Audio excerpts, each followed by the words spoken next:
میرا سوال یہ ہے کہ میرے دادا کی گورنمنٹ جاب تھی، انہوں نے پوری زندگی رشوت لے کر بہت ساری پراپرٹی کلیکٹ کی ہے. مجھے یہ جاننا ہے کہ کیا صرف زبانی توبہ کرنے سے ان کی مغفرت ہو جائے گی، یا جو حرام کمائی سے پراپرٹی کلیکٹ کی ہے اسے ریموو کرنا پڑے گا، تب جا کے توبہ قبول ہوگی؟ اور ہمارے والد، تایا، چاچا اس پراپرٹی کو آپس میں ڈیوائڈ کریں یا نہیں، کیونکہ وہ حرام کی کمائی سے جمع کی گئی ہے؟ پلیز اس کے بارے میں کیا حکم ہے ضرور بتائیے گا. جی، سوال کرنے والے نے سوال کیا ہے کہ میرے دادا پٹواری تھے اور انہوں نے پوری زندگی رشوت لے کر بہت ساری پراپرٹی بنوائی ہے. تو سوال یہ ہے کہ کیا زبانی توبہ کرنے سے ان کی مغفرت ہو جائے گی، یا جو حرام کمائی سے پراپرٹی بنوائی ہے اسے واپس کرنا ہوگا؟ اور کیا ہمارے والد، تایا اور چاچا اس پراپرٹی کو آپس میں تقسیم کر سکتے ہیں؟ تو سب سے پہلے ہم برادر عزیز سے یہ کہہ دینا چاہتے ہیں کہ دیکھیے، یقیناً زبانی توبہ تو کسی کام کی نہیں ہے. حتماً حرام مال کو اس کے حقیقی مالک یا وارث کو واپس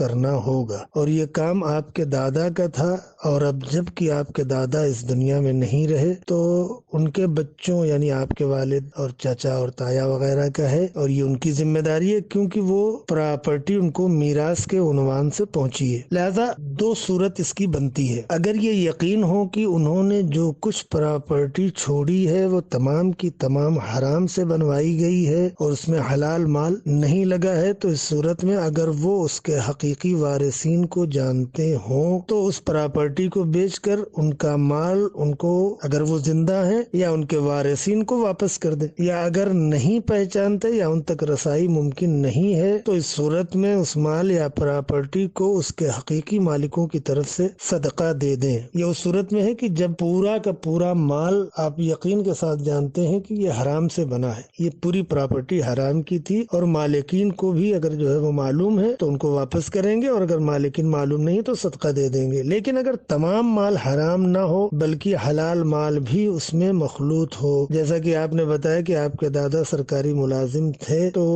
اس میں ان کی حلال کی بھی کمائی شامل رہی ہوگی یقیناً، یعنی وہ حلال و حرام سے مخلوط پراپرٹی ہے. تو اس صورت میں اگر جو ہے وہ معلوم نہ ہو کہ کتنا مال حرام کا ہے اور کتنا حلال کا لگا ہوا ہے، کون سا حلال ہے اور کون سا حرام کا ہے، اگر دقیق طور پر معلوم نہ ہو کہ حرام مال کس مقدار میں ہے، تو اس کو حلال کرنے کا راستہ یہ ہے کہ اس کا خمس نکال دیں. پھر آپ کے والد اور چچا وغیرہ اس کو آپس میں تقسیم کر سکتے ہیں. البتہ یہ کہ کس سے وہ مال لیا گیا ہے، مالکین حقیقی کون لوگ ہیں، یہ معلوم نہ ہو، اس صورت میں اس کا خمس نکال دیں گے. پھر آپ کے والد اور چچا وغیرہ اس کو آپس میں تقسیم کر سکتے ہیں. والسلام علیکم ورحمۃ اللہ وبرکاتہ.